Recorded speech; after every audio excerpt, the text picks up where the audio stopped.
A streamer appears to have just hit his pregnant wife on camera, and the scandal has exploded from there. Your new DHS secretary bragged about spanking his daughter on stage. Trump's daily war briefing's apparently a 2-minute montage of explosions like he's a toddler. A chunk of Mom Downey supporters are now furious with him over this case he dropped. And OpenAI killed Sora with Disney's billion-dollar deal just dead. We're talking about all of that and even more on today's brand new Wednesday Philip DeFranco show. You daily dive into the news, starting with this. A streamer appears to have hit his pregnant wife on camera, cut the stream, and then went live a few hours later and brought her on to tell his viewers that he didn't actually do that, while people were also pointing out that she looks like she has a black eye on her face. And you're also now seeing old clips of him punching walls and throwing things, surfacing, getting shared around. And so let's talk about what happened and what's happening. So this is Jordan Cisco. He's a streamer across several platforms with just under 60,000 followers on Twitch. But he's now also gotten a whole lot more attention since this clip went viral. You need to have no drinks in here.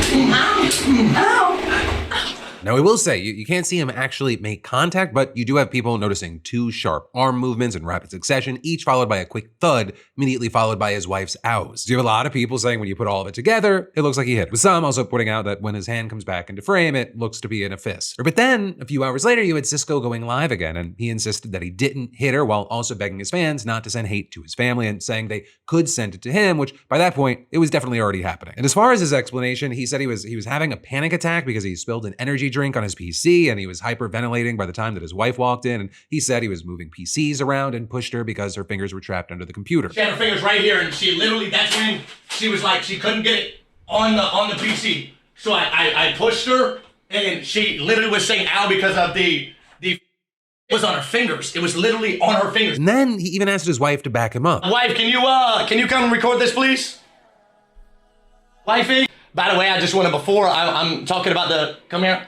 Before I'm talking about everything else, like, if I ever did hit her, which is insane, I would never hit my wife, and she's pregnant, and stuff on her face. I mean, you could that's what I say. You guys can look here. Literally see, like, I have shorts I mean, on. There's nothing on. I don't know what else to say. I mean, I don't know what else to say. But then with that, you had a lot of people pausing the footage and pointing out what appears to be a mark on her face, saying that it looks like a black eye. Right then, you had Cisco going on stream again later, still defending himself. I grunted in that. I mean, I grunted, but I wasn't hitting her, bro. I pushed her. That's the only thing that I did. I didn't fucking hit her. I would never hit her on her face, bro. That's fucking crazy. But then also with everything here, you have a number of people saying, this is not the first time he's been violent on stream. Right, so now other clips of Surface showing him throwing things and punching walls. In one clip, he's freaking out, punching things, and a woman who appears to be his wife runs in, grabs him, and is begging him to stop. You just got me banned! You just got me banned! You just got me banned! Stop. You got me banned! You just got Stop. You just got me banned! You just got me banned, dog! You just got me fucking banned! Stop. You're gonna ruin your. I don't care. I don't give a fuck anymore. You just got me banned. You just got me fucking banned. So you have some saying, this didn't come out of nowhere, saying, this is a documented pattern of explosive, violent behavior on camera, and now you have people connecting the dots. And so with that, you've got people online calling for him to be banned from Twitch, TikTok, everywhere. Meanwhile, you're also seeing others saying, this warrants a criminal investigation at least, others saying he should be arrested for domestic violence, and a lot of people saying, they're afraid if this goes unchecked, it's gonna happen to her again, or maybe to their child down the line, especially because you have so many people saying they don't believe him, that he's constantly shifting his explanation, saying I was having a panic attack, then I pushed her because her fingers were stuck, and then I grunted, but I didn't hit her. And personally, I'll say, based off of everything that we can see out there, I don't believe him. Like, to me, and again, this part's my opinion, none of those explanations seem to add up. And the reason that I want to talk about this today is, this isn't just internet drama. We covered a lot of that back in the day in the old version of the show. We've definitely evolved since then, but this isn't drama. This looks like domestic violence that was captured in front of a live audience. And again, I want to be careful with how I talk about this, but it looks it would literally make more sense if he said, oh, it was actually a prank. It was really it was a distasteful prank. We were just trying to go viral, which, I mean, also at this point, I wouldn't even believe them if they said that. And as someone that was around and witnessed abuse growing up, like even the having your pregnant wife go on camera and tell everyone, oh, he didn't hurt me. So many parts of this, it feels like a textbook pattern that I think almost anyone familiar with abusive dynamics is gonna recognize. And so with all that in mind, it's why you're seeing so many people saying the platforms have a responsibility here. Twitch, TikTok, every platform that Cisco streams on, they need to look at his footage, look at the old clips, make a decision. But for now, that is where we are. That is a story. Then of course, again, my opinion, and I'll pass the question off to you. What are your thoughts here? Whether you agree or disagree with me, I'd love to know your reaction. reactions and those comments. Especially because these old clips aren't the only ones resurfacing at the moment. Or because our newly sworn in DHS Secretary Markwayne Mullins facing heat over an old video where he brags about spanking his daughter and tells the audience he threatened to drag a teenager's face across asphalt. And you have many saying, this isn't some context gotcha, it's a pattern. Or people noting that this is the same guy who said he understood why Rand Paul was assaulted, challenged the Teamsters union boss to a fight during a hearing, and posted a video implying that journalists who write fake news should be killed. Now, that's the guy running the department in charge of ICE. So the video in question is not actually too old. It's from 2023 when Mullen was speaking in front of a conservative Christian organization called City Elders. You have him talking about being raised by fear of the belt, using spanking to discipline his own kids, and then he told this story about his daughter. Now, you take Lara, for instance, when she was a girl, trying to spank her Dale was like a 4-minute ordeal because she's like, no, daddy, no, daddy, no, daddy, no. I'm sorry, daddy, I'm sorry, daddy. And then she'd get madder and madder, and she just couldn't bring herself to even bend over for me to be able to bust her butt. And I was like, honey, you got like 2 seconds, or you're going to get 2 instead of 1. Mullen also talked about spanking one of his sons, saying it was hard because the kid was already tearing up before it happened. It's hard to discipline them when they're truly sorry, but sometimes you still got to discipline them. But it also wasn't just the spanking stories that raised eyebrows. In the same speech, Mullen talked about his daughter's boyfriend. Tell you what, he's a great kid, but he's dating my daughter, and I don't like him. I just can't. I told him, I said, if I ever see you kiss her in front of me, I'm dragging your face across the asphalt. And that's a true story. I told him that. Now there, you could argue he was joking, like a dad joke thing. He probably didn't literally intend to do that, but you had a lot of people pointing out that threatening a teenager with violence and then bragging about it on stage is, at minimum, a weird thing for a public official to do, especially if they seem very proud of it. And then regardless of where you fall on spanking as a punishment, you had a lot of people finding it just unsettling to hear a cabinet secretary casually bragging on stage about physically disciplining his kids in graphic detail. And so with that, you had the Democrats' official account writing, he's bragging about hitting his daughter. This is who's running ICE for Trump now. But you also had others being more direct, saying people who beat their children should be in jail, not in office. But then also where a lot of people get concerned is, we talked about it before, people saying there's a pattern here, or people saying Mullen has a documented history of casually condoning violence. During his confirmation hearing, Senator Rand Paul went after him for saying that he understood why Paul was assaulted by a neighbor back in 2017, an attack that left Paul with broken ribs. I was shocked that he would justify and celebrate this violent assault that caused me so much pain and my family so much pain. I just wonder if someone who applauds violence against their political opponents is the right person to lead an agency that has struggled to accept limits to the proper use of force. Mullen also challenged the head of the Teamsters union to a physical fight during a Senate hearing. And then, of course, there's the journalist thing, where he posted a video telling the story of a clash between a reporter and a congressman in 1890. And the reporter had written a negative story about the lawmaker. They feuded for years. And eventually, the reporter shot the congressman in the face. 11 days later, the former congressman passed away from his wounds. Kincaid pleaded not guilty. And of all the things that it could have been, Mullen's takeaway was this. There's a lot we could say about reporters and the stories they write, but I bet they would write a lot less false stories, as President Trump says, fake news, if we could still handle our differences that way. And so ultimately, it seems like for a lot of people, this is kind of a filling in the blank, a coloring in the lines sort of situation. With a lot of people knowing that, you were going to have a loyalist, but maybe an unhinged loyalist is running the Department of Homeland Security now. So you have many wondering, what happens next across the board, but especially with organizations like ICE, an organization that's already been criticized for being incredibly cruel and killing Americans in the street. For now, we'll see how it plays out. Who knows? Maybe Markwayne Mullin, when put in a position of power, is going to be super, super chill about it. Maybe he's never seen Spider-Man and he watches Spider-Man and he's like, you know what? Uncle Ben's right. With great power comes great responsibility. Also, Joe Biden won the 2020 election. No, I don't think any of that's happening. We'll see though. And then there's more we've got to dive into in just a minute. But first, let me thank a sponsor and say, it is that time of year when you look outside and you remember, hey, we have an outdoor space and it could probably use some love. And that's why you need to know about today's sponsor, Fast Growing Trees. Fixing up your yard, it sounds easy until you realize picking the right plant, it means figuring out climate, soil, sunlight, watering, and whether it'll actually thrive. Fast Growing Trees, it helps make that process easier. Just plug in your location and they'll show you plants and trees that are actually suited to your area, which is great, especially if you'd prefer to not accidentally buy something that your yard immediately rejects. And they are the largest online nursery in the US, shipping trees and plants straight to your door, and they help take the guesswork out of the whole thing. They've got fruit trees, privacy trees, flowering trees, shrubs, whether, you're looking for more shade, better curb appeal, or just for your place to look a little more alive. And they back their plants with an Alive and Thrive guarantee with ongoing support from plant experts. Because, we're gonna need that. So hey, go to fastgrowingtrees.com/DeFranco and use code DeFranco at checkout to get 20% off your first order. That's fastgrowingtrees.com/DeFranco, code DeFranco. Offer is valid for a limited time. Terms and conditions may apply. Then, diving right back into the news, TSA sharing your information with ICE while they're grabbing parents and kids straight out of the endless lines that are still pouring out the door. And once they're arrested, the Trump administration seems to be sending them to unfamiliar countries without even giving them a fair trial in court. You've got the New York Times reporting that TSA agents tipped off ICE agents before an arrest at San Francisco International Airport on Sunday night. What is your name? Where's your badge number? We need to see your badge number. Show your badge number. I don't know who you are. You could be someone kidnapping her.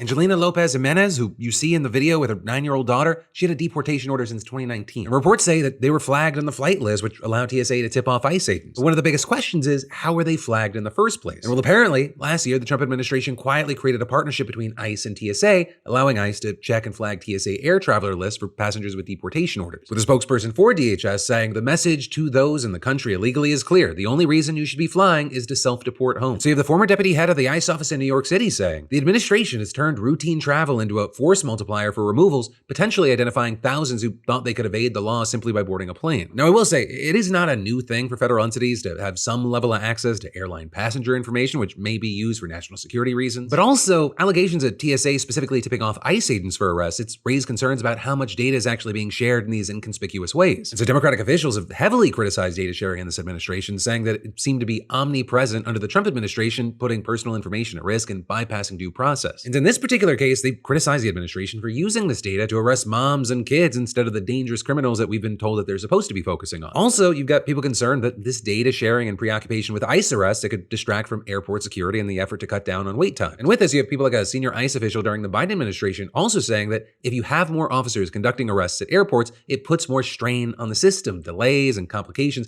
may annoy and frighten some travelers. And, as ICE's increased presence at U.S. airports is yet to make a significant change in the wait times, and TSA officials say, it takes months for agents to be fully trained on security checkpoints, this whole incident, it makes you question if the data sharing and the arrests were the real agenda to begin with. And then, just adding insult to injury, these ICE arrests are leading to quick, sloppy deportation processes that are violating people's basic rights. Right? Earlier this month, the Federal Appeals Court allowed the Trump administration to resume expedited deportations, which reports say are landing people in unfamiliar countries without even giving them the time to fight back in court. Now, a judge had previously decided that these rush deportations were a violation of migrants' due process rights, leaving them vulnerable to that exact problem. But the policy being used allows migrants to be sent to those countries if authorities, quote, either have credible diplomatic assurances they will not be persecuted or tortured if sent there, or have given migrants as little as 6 hours of notice that they are being sent to such a place. And you have DHS saying that despite these dangers, the appellate court was right to remove the restriction because they must be allowed to execute as lawful authority and remove illegal aliens to a country willing to accept them. But then also, even if that wasn't enough, these expedited deportations are leading to overworked immigration lawyers, especially in Minnesota, where Somalians have been taking a huge hit in the immigration crackdown. In fact, 2 Minnesota legal providers have filed a lawsuit claiming that the administration has been denying Somalians the right to a fair hearing. Right? And they say that the Justice Department has placed Somali nationals on a separate docket and scheduled hearings with little notice, leaving their lawyers with almost no time to prepare proper representation. And Kelsey Hines, who owns Hines Immigration Law, one of the groups that filed the lawsuit, said, this is not about efficiency or docket management, saying this is undeniably targeted policy that singles out one nationality designed to rob them of the due process they are legally guaranteed and to strip their legal teams of the ability to adequately and ethically prepare their cases for hearing. And in fact, while immigration cases can normally take years, reports say that hearings for Somalians that were scheduled to take place as late as 2028, they have been rescheduled with as little as 1 month's notice. And you had Hines saying in a statement that 97% of her Somali client cases have been rapidly advanced in this type of manner, saying that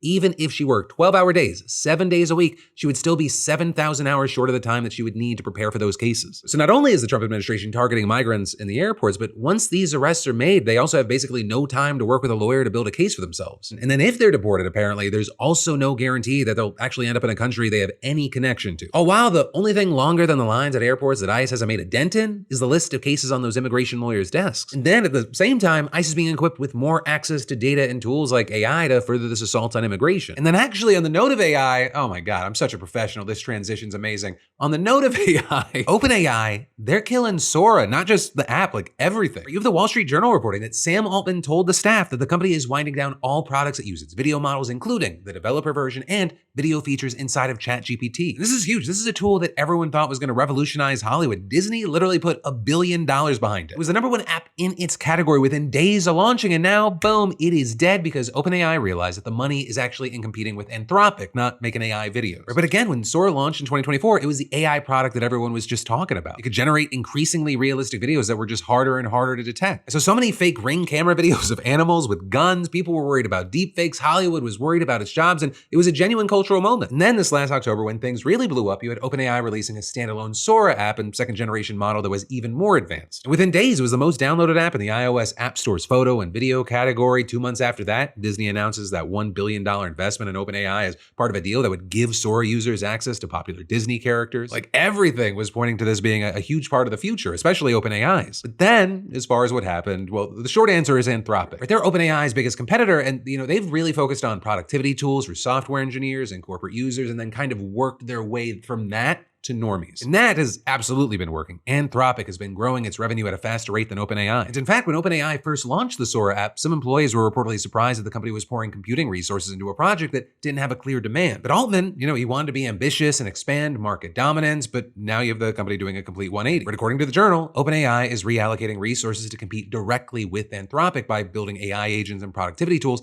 aimed at coders and enterprise users. In fact, they've already been shifting computing power and top talent in that direction. Just last week, you had OpenAI announcing it was combining the ChatGPT desktop app, coding tool Codex, and Atlas browser into one super app. And seemingly, Sora just doesn't fit into that vision anymore. And so then also with that, the Disney deal is reportedly dead. $1 billion investment, access to some of the most recognizable characters in the world, all built around Sora, just gone. And it ends up highlighting something important about the AI industry right now. Even a company pulling in nearly $13 billion in revenue last year can't do everything at once, at least not yet. And that's as OpenAI expects to spend around $100 billion over the next 4 years, mostly on data centers. Right? Every dollar and every GPU, it has to go somewhere, and Altman has decided video generation's just not where the money is. And also, I'll say, speaking of that $100 million in spending, while AI companies are racing to expand their operations as fast as possible, a growing number of lawmakers are starting to push back. Right? And for example, today you had Senator Bernie Sanders and Representative Alexandria Ocasio-Cortez announcing plans to introduce legislation that would effectively ban new AI data center construction until Congress enacts federal regulations. And among the things that the bill would do, it would halt construction until lawmakers codify safeguards, including government review and approval for new AI products, policies to prevent job displacement, protections ensuring data centers don't worsen climate change or raise electric bills for nearby consumers, and labor requirements like union construction workers. And with that, you had Bernie saying we cannot sit back and allow a handful of billionaire big tech oligarchs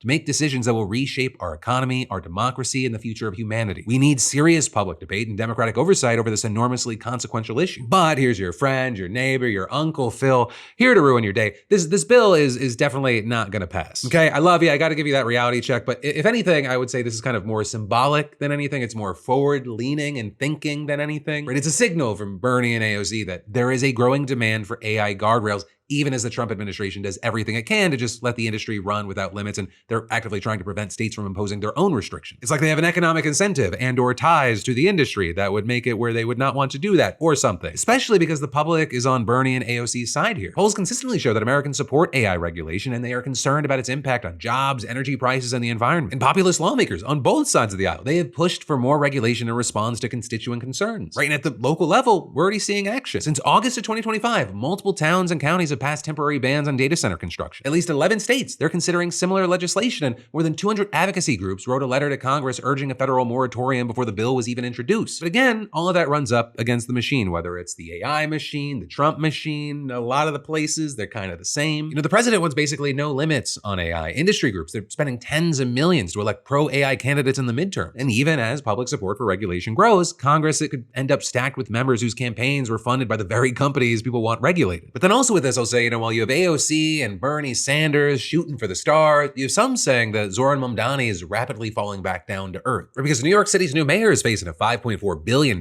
budget deficit. You've got people saying his plan to pressure the state into taxing the rich has collapsed. He just quietly abandoned a property tax hike that he threatened a month ago. And you've got people saying that last night he broke a campaign promise on housing by appealing a case that he swore that he would drop on day one. And so you have some people saying this is a betrayal. He and others saying, he's doing all that he can. And so let's get into what's actually happening. And so where we should start is that last month you had Mamdani standing in front of his constituents and declaring, New York City is facing a serious fiscal crisis. He blamed Eric Adams and Andrew Cuomo for the $5.4 billion deficit, and he laid out two options. Option one, Governor Kathy Hochul and the state legislature raise income taxes by 2% on New York's 33,000 wealthiest residents. People making over $1 million a year, raise corporate taxes, and stop draining city resources to the state. And then option two, if Albany refuses, the city dips into its cash reserves and hikes property taxes, a 9.5% increase on over 3 million single-family homes, co-ops, and condos, plus more than 100,000 commercial buildings. And you had the Citizens Budget Commission estimating that would mean about $700 extra a year for the typical owner of a 1, 2, or 3 family home. But that it was widely read as a threat to pressure Albany into taxing the rich, and apparently Hochul read it that way. You had sources telling the New York Times that she was greatly angered by the framing and thought that Mamdani's presentation was grandstanding. With the April 1st deadline for the state budget approaching fast, Hochul hasn't budged, the state legislature hasn't budged, and it actually looks like Mamdani's the one who buckled. You now have the Times reporting that he has all but given up on hiking property taxes. Local elected leaders from across the political spectrum, left progressives, centrist Democrats representing black homeowners, they told him it was just a non-starter. In fact, City Hall officials were reportedly taken aback by the level of opposition. And you had a former colleague from the state legislature telling Mamdani directly, if you go through with this, you'll be a one-term mayor. So he quietly retreated. He told city and state lawmakers that he was highly unlikely to pursue the increase and said that he was optimistic about getting more state aid to close the gap. But he still wants to hike up income tax on millionaires. And according to New York Focus,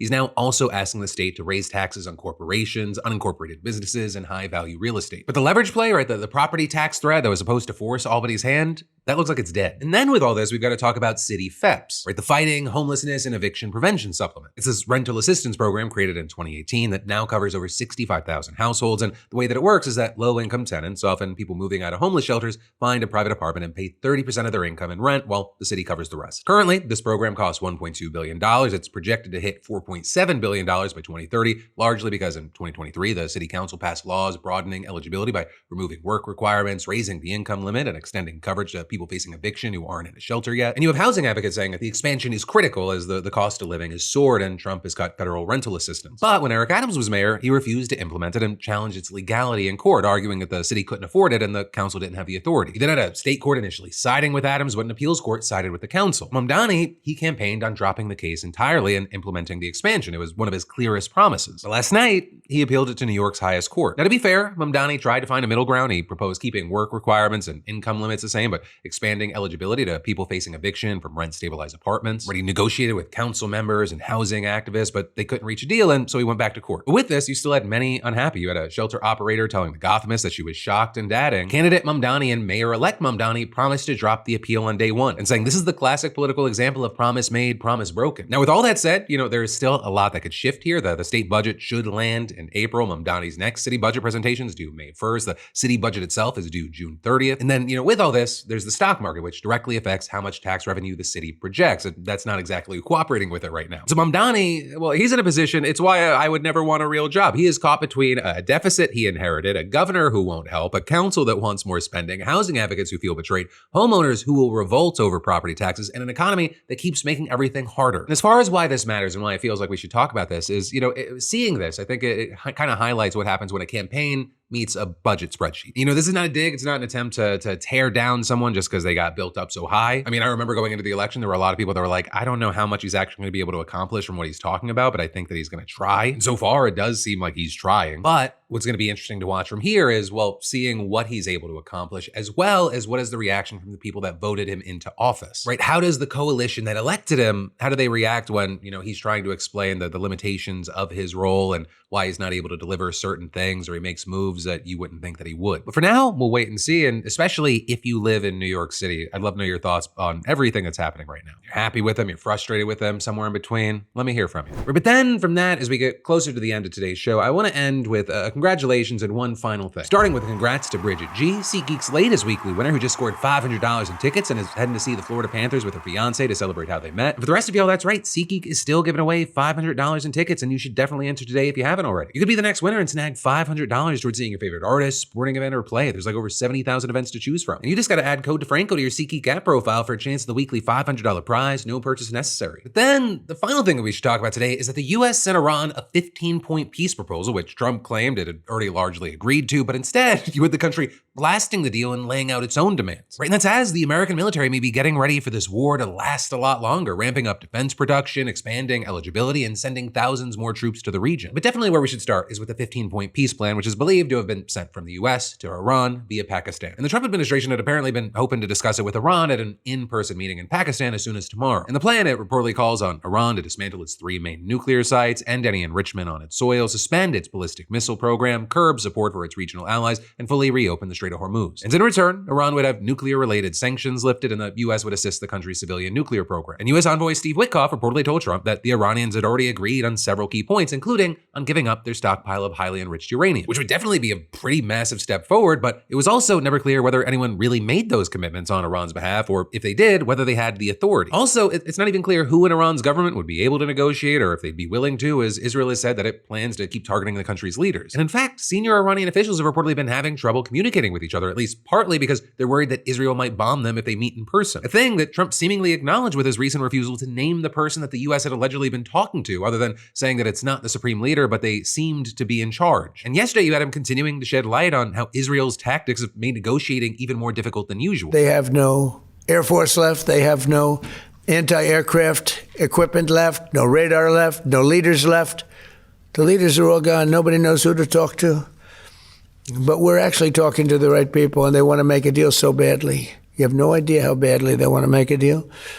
And we'll see what happens. You also had Trump making this strange claim that the US had received a mysterious gift from Iran. They did something yesterday that was amazing, actually. They gave us a present, and the present arrived today.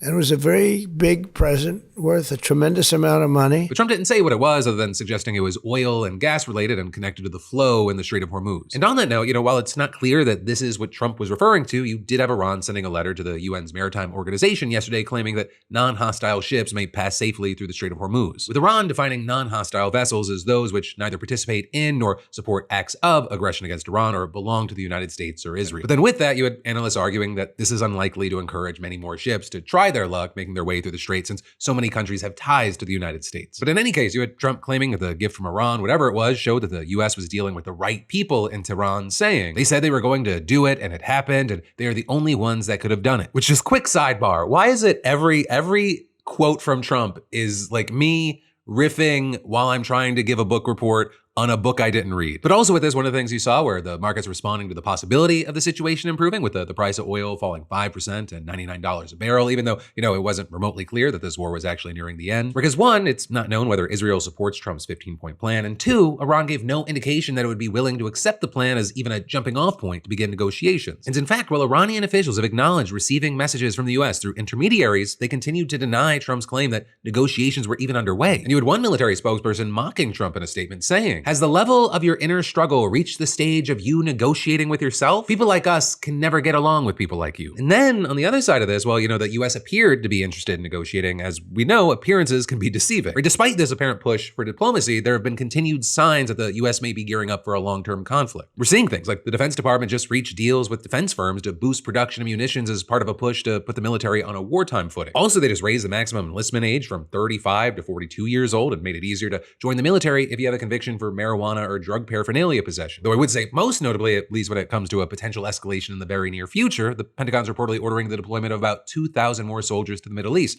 bringing the number of additional troops deployed to the region since the war began to nearly 7,000. And with all this, you had White House Press Secretary Caroline Leavitt confirming yesterday that the US operation in Iran continues unabated to achieve the military objectives laid out by the commander-in-chief and the Pentagon. With also an advisor to Trump reportedly telling Axios, Trump has a hand open for a deal and the other is a fist waiting to punch you in the fucking face. So, maybe not the most reassuring thing for the other side. And you also had Axios reporting that Trump's decision to send 1,000 more troops to the region, it's only increased their suspicion that, this proposal for peace, it's just a trick. Or with Iranian officials reportedly having told countries trying to mediate peace talks that they don't want to be fooled again, and referring to the fact that Trump has now twice attacked Iran in the middle of negotiations. And then with all that, you had Iran's Speaker of Parliament saying on social media today that his country was closely monitoring all US movements in the region, especially troop deployments, and adding, "Do not test our resolve to defend our land." With an Iranian media later reporting that Iran Iran had officially rejected the White House's proposal, calling it excessive and laying out its own 5 conditions for a ceasefire and ending the war. With that, including an end to attacks and assassinations, mechanisms to ensure they wouldn't pick back up, compensations for damages, and recognition of Iran's authority over the Strait of Hormuz. And in the meantime, like the US and Israel, Iran has also kept up its attacks. With its military claiming today to have fired cruise missiles at an American aircraft carrier, the USS Abraham Lincoln, after warning that it would strike if the vessel came within range. Though this is reportedly far from the first time that the ship has been targeted, with Trump claiming yesterday that more than 100 missiles had been launched at the carrier, but every single one of them was knocked down. But there you have many noting, well, okay, well, it only takes one though. And if you or they keep fighting, you might eventually get hit, which is something that Israel is increasingly having to deal with. Recent strikes, they've shaken confidence in the country's air defenses and even raised questions about whether it may be running short on interceptors. And of course, with this, air defenses across the entire region, they're being tested. Kuwait's defense ministry said at least 6 drones have been intercepted since yesterday evening, with a fire breaking out overnight at the country's international airport after some made it through and hit a fuel tank. Saudi Arabia's defense ministry said at least 30 drones have been intercepted since last night. And the UAE, they said that its air defenses had intercepted 9 drones just today. And the hits that these Gulf countries are taking, they're part of the reason that some are reportedly pushing Trump to continue the war and even actually come around to the idea of joining themselves, which is something we talked about yesterday. Though I will say an update to that is that according to Bloomberg, Turkey is trying really hard to stop Gulf Arab countries from joining the war. And that's as other countries, they're still just focused on trying to manage the chaos. Right today, Iraq's prime minister directed his foreign ministry to summon the top American diplomat in Baghdad to give him a strongly worded letter of protest over strikes against the country's popular mobilization forces, which are technically sort of part of Iraq's regular armed forces, but are actually partly backed by Iran. And earlier today, 7 soldiers were killed and 13 injured in a strike on one of their bases, a day after another strike killed 15 on the same base, with the group blaming the United States. Although there, I'll say, that's the kind of complex, sort of tangential news that you wonder if Trump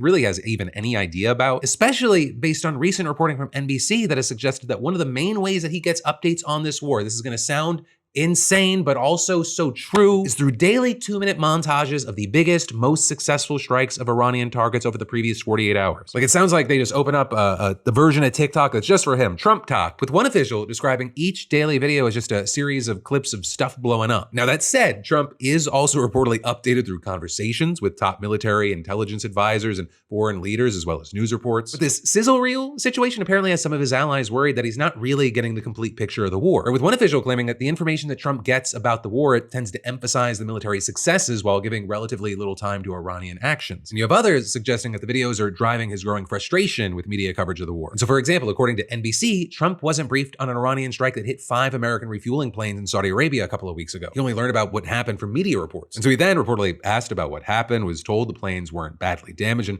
complained privately about the coverage of the attack before going public with a post on social media, accusing those in certain media organizations of being truly sick and demented people. And then with all this, you actually had Joe Kent, the intelligence official who resigned over the war, making similar points to what these other officials were saying, recently telling Tucker Carlson, a good deal of key decision makers were not allowed to come express their opinion to the president. Well, there wasn't a robust debate. So in general, because our assessment really hadn't changed, we would send those up through intelligence channels. Everybody's kind of reading the same intelligence, but then what actually gets briefed to the president can be very, very different depending on who and how it's delivered. And so, with all that, the chaos that we've seen from this administration, obviously you hear these things, a lot of things start to make a lot of sense, but also it's even more reason to be nervous about what it might do next. But that, my friends, that happy note, that is where your Wednesday Philip DeFranco show is going to end today. But it's also not where it has to end. And in fact, I think this other thing could bring you out of the depression hole that the Philip DeFranco show probably puts you in every day. I'm so sorry, but this is supposed to be your daily dose of poison. I hope you're not doom scrolling after you watch the show. After you hit that like button, after you make sure you hit subscribe, maybe you took part in the comment section today. You should click or tap your way to today's brand new episode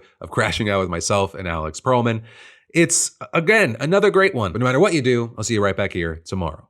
He is a quadruple amputee. He killed a man with a gun and then drove all the way in a Tesla. We've already won the Iran war 17 times. Unmasked ICE agents are now playing Candy Crush while standing near lines of people. That's where we are. I love that without the masks, it's very disarming, and then you're like, oh, but you're still ICE. Reacher is beating the shit out of British MAGA guys. I feel like you could go with Thad Castle, get a lot of points. When your state is ablaze, this man will teleport to the closest Waffle House. That's someone on a mushroom trip. That is someone taking ketamine. Buckle up.